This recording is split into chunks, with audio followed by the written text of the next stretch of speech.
सत्पात्र दानेन भवेत् धनाढ्यो।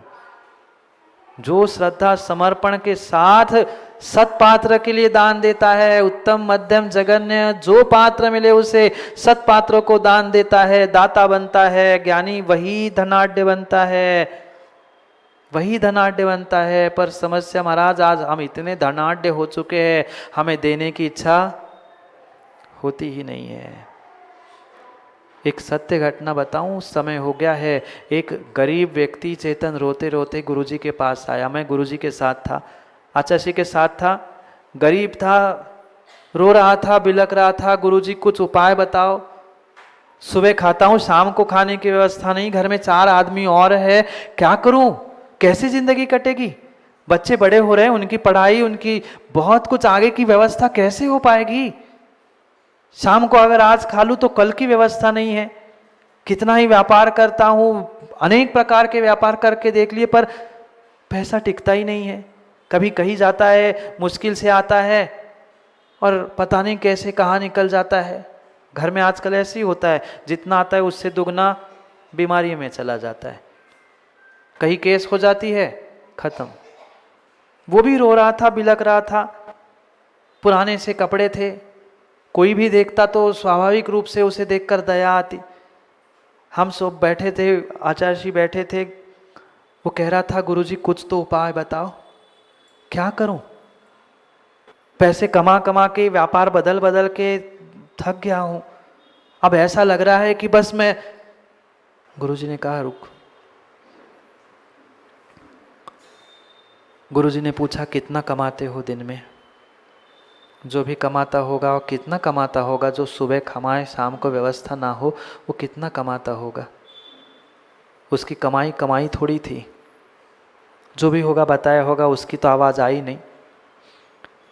आचार्य ने कहा, एक काम करो बेटा, तुम प्रतिदिन 5 रुपये दान करने का नियम लो। वो आदमी पागल हो गया, चिल्लाने लगा, मैं तो आपको महाराज समझदार समझ के आया था, आप पागल हो गए? जिसके पास खाने की व्यवस्था नहीं है, मैं आपसे खाने की व्यवस्था कराने के लिए आया था, आप मुझे उल्टा ज्ञान दे रहे हो। मैं ये सब जानता हूँ, पर आप बताओ ये गरीबी कैसे दूर होगी, दरिद्रता कैसे मिटेगी? आप दान देने की बात कह रहे हो, खाने की जब जिसके पास व्यवस्था नहीं, आप दान देने की बात कह रहे हो? गुरुजी ने कहा, हाँ बेटा, चलो 5 रुपये नहीं, तुम एक काम करो, प्रतिदिन 1 रुपये का दान करने का संकल्प करो। कह रहा, महाराज अगर दान करने के लिए पैसे होते ही होते ना, तो आपके पास क्यों आता? मैं दान करता और खुश ना होता? क्या इतना भी हम मूर्ख है? हमने भी कुछ जाना है? मैं तो आपको कुछ समझदार समझ के आया था, कुछ मार्ग बताओगे, कुछ मंत्र दोगे, कहीं किसी दुकान में नौकरी लगवा दोगे, कुछ करोगे, इसलिए मैं आपके पास आया, और आप तो उल्टी बातें कह रहे हो। गुरुजी ने आधा पौन घंटा उस श्रावक को समझाया। उसको इतना ही कहा, बस मैं कह रहा हूँ तू 6 महीने के लिए नियम ले, ज़्यादा मत लेना, बस 6 महीने के लिए नियम ले लेना, प्रतिदिन 1 रुपये दान डालना। और तुम्हें विकल्प है मंदिर का, इधर उधर का, कहीं नहीं, तुम 1 रुपये दान के अलग से एक अपने पास रख लो और संकल्प भर कर लो कि मुझे 1 रुपये दान करना है। उसने तुरंत गुरुजी के कहने पे कायोत्सर्ग कर लिया, 9 बार नमोकार पढ़ लिया और नियम ले लिया कि मैं प्रतिदिन कितने करोड़ का माँ, कितने लाख का, कितने हजार का, कितने सैकड़ों का, कुछ नहीं, प्रतिदिन में 1 रुपये का दान करूँ, इतना संकल्प किया। 6 महीने के बाद की नहीं, मैं आज की स्थिति बताऊं तो वो करोड़पति आदमी गाड़ी में घूमता है और करोड़ों लाखों दान गुरुजी के चरणों में उनकी व्यवस्थाओं के लिए करता है। वह 1 रुपये के दान के संकल्प का ये फल है। सत्पात्र दाने न, सत्पात्र को सत्पात्र की आज्ञा से दिया हुआ 1 रुपये का दान, ज्ञानियों ध्यान रखना, ध्यान रखना, ध्यान रखना। तुम्हारे बुजुर्गों ने अपना स्थान छोड़कर, अखंड अध्यक्ष अपना स्थान गुजरात का छोड़कर यहाँ आकर वह भगवान को, भगवान के मंदिर को कितना प्रशस्त और कितना विशाल बनाया। आज हम उसकी सुरक्षा भी नहीं कर पा रहे हैं, धिक्कार है। कहीं देने की बात आती है तो हमें पारसनाथ, चंद्र प्रभु, आदिनाथ, भगवान दिखते हैं।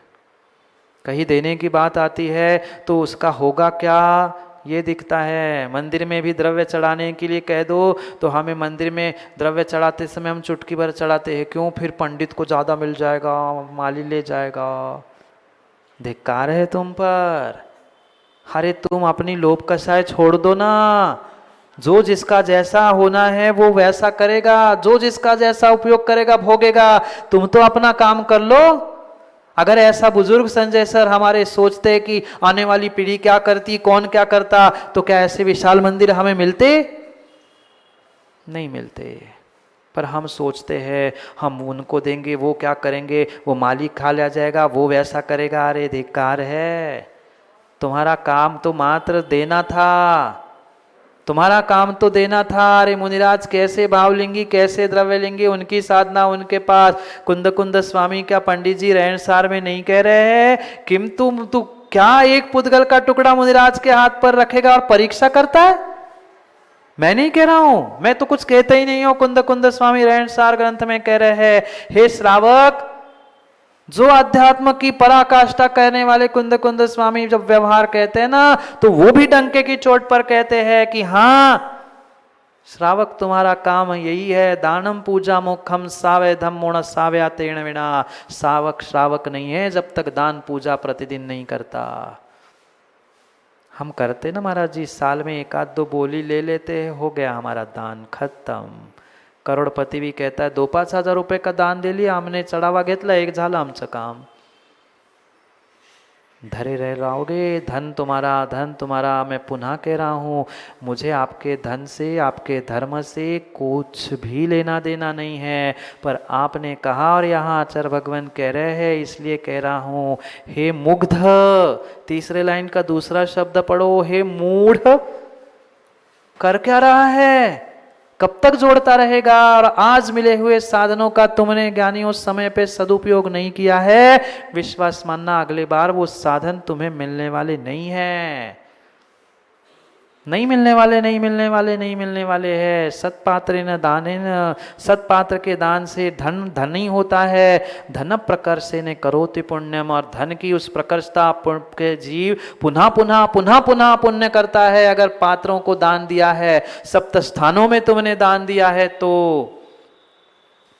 और उस पुण्य से पुण्याधिकारी दिवी देवराजा, उस पुण्य से ही इस भाव में नहीं सही अगले भाव में तुम स्वर्गों के अधिपति बन सकते हो, और स्वर्गों के नहीं मध्यलोक के भी अधिपति बन सकते हो। ये विशेष विशेष विशेष जो पुरुष बनते हैं, वे महापुरुष कहाँ से बने, शलाका पुरुष कहाँ से बने?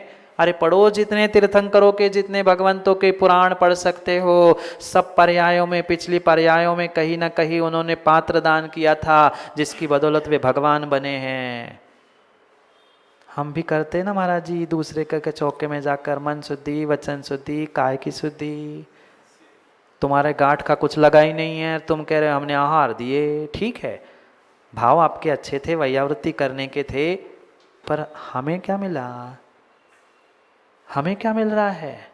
सत्पात्र दाने न भवे धनाढ्यो। सत्पात्र को दान देने से धनाढ्य होते हैं। धनाढ्य व्यक्ति धन से पुनः पुण्य करता है, पुण्य को पुण्य में लगाते हुए पुनः पुण्य का फल स्वर्गों में और मध्यलोक में भोगता है, और वही फल पुनः धनाढ्यो भवेत भोगी, पुनः धनाढ्य बना के तुम्हें भोगी बनाता है।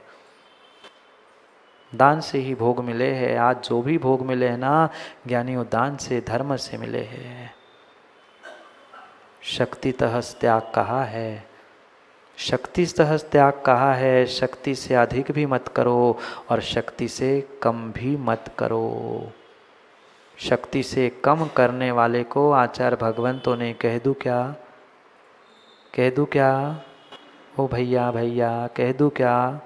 शक्ति से अधिक करने वाला भी दोषी है, और शक्ति से कम करने वाले को भी आचार्य भगवंत डाकू कहते हैं। मैं नहीं कह रहा, मेरे से मत आना लड़ने के लिए, मैं नहीं कह रहा डाकू।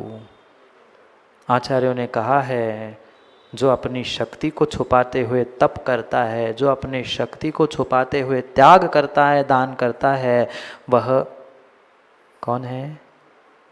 कौन है बोलो ना। आपके पास 2 समय की व्यवस्था नहीं है ना। फिर हम अगर अपनी योग्यता के अनुसार दान नहीं दे रहे हैं तो आपको आचार्य भगवंतों ने डाकू कहा है। मैं नहीं कह रहा, मैं तो ज्ञानी कहता हूँ। डाकू कहा है, डाकू। मत दनो डाकू, मत डालो डाका। किसी दूसरे के घर में डाका डाल नहीं रहे हैं, आप अपने पुण्य पे ही डाका डाल रहे हैं। आप अपने पुण्य को ही चुरा रहे हैं, आप अपने पुण्य को ही छुपा रहे हैं। मत छुपाओ, मत छुपाओ। हर किसी को देने का मौका नहीं मिलता, देने वाला हमेशा ही ऊपर होता है। क्या करें महाराज, समझ में तो ऐसा आता है कि जब जाओ आप घर में तुरंत प्रॉपर्टी, पर जैसे ही हाथ में कागज और पेन आता है फिर लगता है अब रहन दो, अगली साल देखेंगे, अगले जन्म में देखेंगे। और देखते देखते समय निकल जाता है। बुद्धवेति मुग्ध हितकारी विभेति पुण्यम। हे ज्ञानी, अगर हित चाहते हो, कल्याण चाहते हो, अगर कुछ जीवन में चाहते हो तो पुण्य करो, पुण्य प्राप्त करो। पुण्य की शक्ति जो मैग्नेट रूप है उसे प्राप्त करो। ये पुण्य पुण्य तभी तुम्हें मिलेगा जब तुम्हें धर्म दया रूपी वह क्रियाएं समझ में आ जाएगी। और मैं कह रहा हूं इसलिए मत करो कह रहे, योगेंद्र स्वामी भी कह रहे, जग में प्रसिद्ध है, हेतु तया प्रसिद्ध आ रही है, जग में प्रसिद्ध है। धर्म करने वाला सुख प्राप्त करता है, धर्म करने वाला धन को प्राप्त करता है, धन से तुम्हें सुख के साधन मिलेंगे और सुख से तथाकथित तुम्हारा वर्तमान का सुख भी तुम्हें मिलेगा। जाओ ना, बता तो दिया पैसे कमाने का मार्ग। दुकान खोलने से नहीं पैसे आएंगे, व्यापार करने से पैसे नहीं आएंगे। अगर पैसे कमाना चाहते हो, पैसे कमाना चाहते हो, पैसे कमाना चाहते हो, शुरू में ही पहला प्रश्न मैंने पूछा था कौन कौन चाहता है, सब ने कहा कि पैसे कमाना चाहते हैं। अगर ज्ञानी पैसे कमाना चाहते हो ना तो सबसे पहले धर्म करो, दान करो, पुण्य करो, यही साथ जाएगा। धन दौलत साथ में नहीं जाएगी। एक आध खदान नहीं, एक आध खदान जाएगी नहीं, हमें तो नहीं चाहिए, हम सब छोड़ा है, सब छोड़ा है, सब छोड़ा है। चाहिए ही होता तो छोटा घर थोड़ी ना था सहेलू भाई।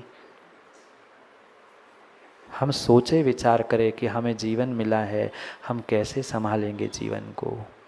भूल नहीं जाना, अमृत पालो, जीवन संभालो। ये धर्म रूपी अमृत, पुण्य रूपी अमृत अगर पाल लोगे ना तो जीवन संभल जाएगा, जीवन संभल जाएगा, जीवन संभल जाएगा। दूसरे किसी का संभालो नहीं संभालो, अपना तो संभालो, अपना तो संभाल लो, अपना तो संभाल लो। समय बहुत हो गया, कब तक चलेगी गाड़ी? समय हो गया अखंडाध्यक्ष। समय पर, समय की बात के लिए कल पुनः समय पे मिलते, क्योंकि समय पे किया गया काम समय को दिलाता है। बोली भगवान महावीर स्वामी की। अंतिम निर्देश वर्धमान स्वामी के शासन में हमसे विराजते और उनकी यह पावन पीयूष देशना हम सभी के लिए परम उपकारी है। अनादिकाल से हमारी इस आत्मा में जो जन्म जरा और मृत्यु रूपी रोग लगे, उन रोगों का उपशमन करने वाली कोई परम औषधि है तो वह एकमात्र यह जिनवाणी। भव्यात्माओं, परसों नरसों जब हम शुद्धि के लिए जा रहे थे, एक व्यक्ति मिला और मिला क्या, वो अपने काम में व्यस्त था। हमारी सहज दृष्टि पड़ी और उस व्यक्ति को देखकर काफी समय में विचार में पड़ गया कि कहने के लिए तो ये इंसान है, मनुष्य है, पर ये मनुष्य इंसान बनने के बाद भी ये सुबह सुबह ऐसा कार्य क्यों कर रहा है। वो रोड के किनारे की नाली को साफ कर रहा था। आपने भी देखा होगा कई बार। 2-5 मिनट तो मुझे दूसरा विचार ही आने तैयार नहीं कि एक इंसान जो सर्वोत्कृष्ट गति को प्राप्त करने वाला जीव और दूसरों की नालियों को साफ कर रहा है। आपके भी घरों में आते होंगे नाली साफ करने वाले, ड्रेनेज साफ करने वाले। क्या माँ वो मनुष्य नहीं है? एक मनुष्य गंदगी कर रहा है और एक मनुष्य नाली साफ कर रहा है। कैसी विडंबना है ये संसार की। कहने के लिए दोनों मनुष्य है, मनुष्य नहीं है, है।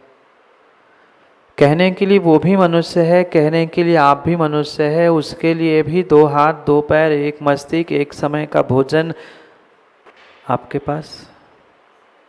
आपके पास भी सब कुछ है। एक नहीं, हमारे पास तो 4 समय के भोजन की व्यवस्था। क्या स्थिति उस जीव की होती होगी जब वह अपने हाथों में दूसरे किसी की गंदगी को साफ करता है। धोखे से रास्ते में चलते चलते कोई 3 इंच की भी गंदगी मिलती है तो मांस सिकुड़ता है नाक व्यक्ति की, अरे। और पोटी 2 नंबर नहीं, कोई का कफ श्लेष्मा भी रास्ते में पड़ी है तो एक क्षण व्यक्ति को विकल्प होता है, ये क्या गंदगी फैली है। पर विचार करना, वही इंसान और वैसा ही हूबहू आपके जैसा ही इंसान किसी का मल, किसी की नाली साफ कर रहा है। क्या वो मेहनत नहीं कर रहा?